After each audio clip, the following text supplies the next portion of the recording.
बरसात का मौसम शुरू हो चुका था।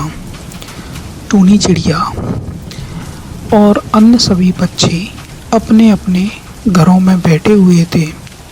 बरसात बंद होने का नाम नहीं ले रही थी। कई दिन लगातार वर्षा होने के कारण ज़्यादातर पक्षियों का खाना ख़त्म हो चुका था और इधर टूनी चिड़िया के बच्चे को भी काफ़ी तेज भूख लग रही थी। इसलिए टूनी चिड़िया के बच्चे ने कहा, माँ, हमें काफ़ी तेज भूख लग रही है, हमें खाने के लिए कुछ दो ना। मेरे बच्चे, घर पर तो इस समय खाने के लिए कुछ भी नहीं है। मैं तुम्हारे लिए कहीं से खाने का इंतज़ाम करने जा रही हूँ और तुम इस बरसात में अपने घर से कहीं मत निकलना, क्योंकि बरसात काफ़ी तेज़ हो रही है।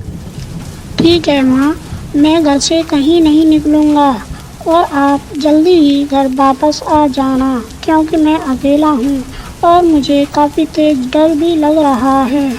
इतना कहकर टूनी चिड़िया वहाँ से उड़ जाती है और उड़ते उड़ते सोचती है कि मुझे किसके यहाँ खाने को ढूंढने के लिए जाना चाहिए। तभी उसे ख्याल आता है कि उसकी एक सबसे अच्छी सहेली स्वीटी चिड़िया है, जो उसकी हमेशा सुख और दुख में सहायता करती है। तो वह सीधी स्वीटी चिड़िया के घर पर जा पहुंची और उसने स्वीटी चिड़िया से कहा, स्वीटी चिड़िया, क्या तुम्हारे पास खाने के लिए कुछ है तो मुझे दे दो। मेरे बच्चे काफ़ी भूखे हैं और वह भूख से चिल्ला रहे हैं। अगर तुम मुझे इस मुसीबत में मेरी कुछ सहायता कर दो तो मैं तुम्हारा एहसान नहीं भूलूंगी और जैसे ही ये बरसात बंद हो जाएगी मैं तुम्हारा खाना वापस दे दूंगी। टूनी बहन, मेरे पास भी खाना ख़त्म हो चुका है। क्योंकि वर्षा ख़त्म होने का नाम नहीं ले रही है, इसलिए मैं भी काफ़ी दिनों से भूखी हूँ। अब तुम किसी और पक्षी के यहाँ पर जाके खाना देख लो।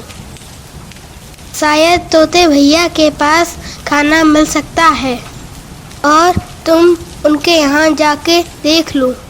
अच्छा ठीक है स्वीटी बहन, मैं जाकर तोते भैया के पास खाना देखती हूँ, क्योंकि मेरे बच्चा काफ़ी भूखा है और वह घर पे भी अकेला है और मैं अब चलती हूँ। इतना कहकर टूनी चिड़िया वहाँ से तोते भैया के घर की तरफ चल देती है। मौसम काफ़ी ज़्यादा ही ख़राब और काफ़ी आंधी वाला था और जिससे टूनी चिड़िया को भी अब डर लगने लगा था। जैसे ही टूनी चिड़िया तोते भैया के घर के पास पहुंचती है तो टूनी चिड़िया ने देखा तोता बाहर ही बैठा हुआ था। तो टूनी चिड़िया ने तोते भैया से कहा, तोते भैया, मेरा बच्चा काफ़ी भूखा है और वो खाने की जिद कर रहा है और मौसम भी काफ़ी ख़राब हो रहा है। अब मैं उसके लिए खाना कहाँ से लेकर आऊँ, तो आप मेरी एक छोटी सी मदद कर दो। अगर आपके घर कुछ खाना हो तो मुझे दे दो, जिससे मैं अपने बच्चे को खिला सकूँ और जैसे ही ये मौसम साफ़ हो जाएगा तो मैं आपका खाना वैसे ही वापस कर दूँगी। टूनी बहन, कई दिनों से लगातार वर्षा होने के कारण मेरा भी खाना समाप्त हो चुका है, इसलिए मैं तुम्हें खाने के लिए कुछ भी नहीं दे सकता हूँ और मैं तुम्हारी कुछ भी मदद नहीं कर सकता हूँ, क्योंकि कई दिनों से लगातार वर्षा हो रही है और ज़्यादातर सभी पक्षियों का भोजन भी समाप्त हो चुका है। मुझे लगता है तुम्हारी सहायता केवल कौवा कर सकता है, क्योंकि कौवे ने पहले से ही खाना इकट्ठा कर लिया था। तो तुम एक बार कौवे के पास जाकर खाने को पूछ लो। इतना सुनकर टूनी चिड़िया काफ़ी उदास हो जाती है और वहाँ से दुखी मन से उड़ जाती है और अपने मन में सोचती है कि काफ़ी समय हो चुका है, मेरा बच्चा भूख से परेशान हो रहा होगा और मुझे जल्दी ही घर वापस जाना चाहिए और मैं जल्दी से कालू भैया के यहाँ से खाना लेकर उसके लिए ले जाती हूँ और वह मेरा इंतज़ार देख रहा होगा। टूनी चिड़िया जैसे ही कालू के घर के पास पहुँचती है तो उसने कालू से कहा, कालू भैया, मुझे खाने के लिए कुछ दे दो, क्योंकि मेरा बच्चा काफ़ी भूखा है और वह खाने की जिद कर रहा है। और मैं जैसे ही वर्षा बंद हो जाएगी मैं तुम्हारा खाना वापस कर दूंगी और इतना करने पर आपका मैं एहसान पूरी उम्र नहीं भूल सकूंगी। मौसम काफ़ी ख़राब है, इसलिए मैं तुम्हें अपना खाना नहीं दे सकता हूँ।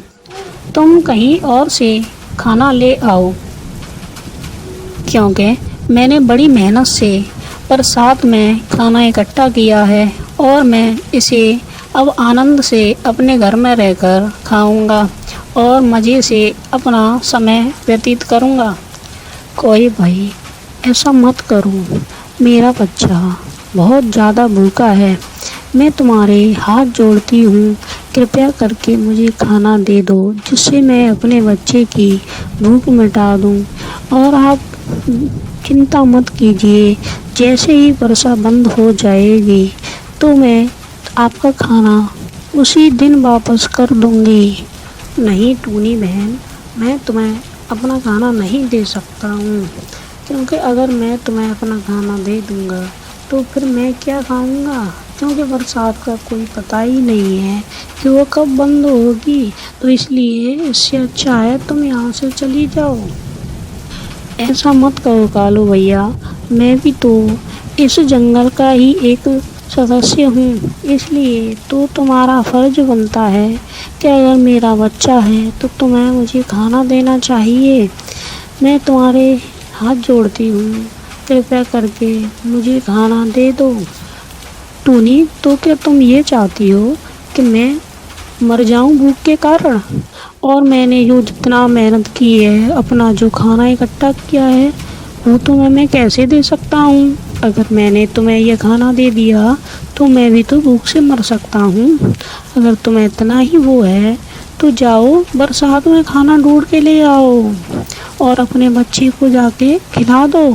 कोई भैया, मैं इतनी बरसात में कहाँ से खाना लेके आऊँगी? अगर बरसात में मुझे पहले ही खाना मिल जाता तो मैं अपने बच्चे को लाकर कब का खिला देती। आपके पास क्यों आती? मैं आपसे विनती करती हूँ, मुझे अपने बच्चे के लिए खाना दे दो। टूनी, तुम यहाँ से चली जाओ, अब मैं अपना खाना तुम्हें नहीं दे सकता। तुम कहीं और से जाकर अपने बच्चे के लिए खाने का इंतज़ाम कर लो, यही तुम्हारे लिए अच्छा रहेगा, क्योंकि मैं अपना खाना तुम्हें नहीं देने वाला हूँ।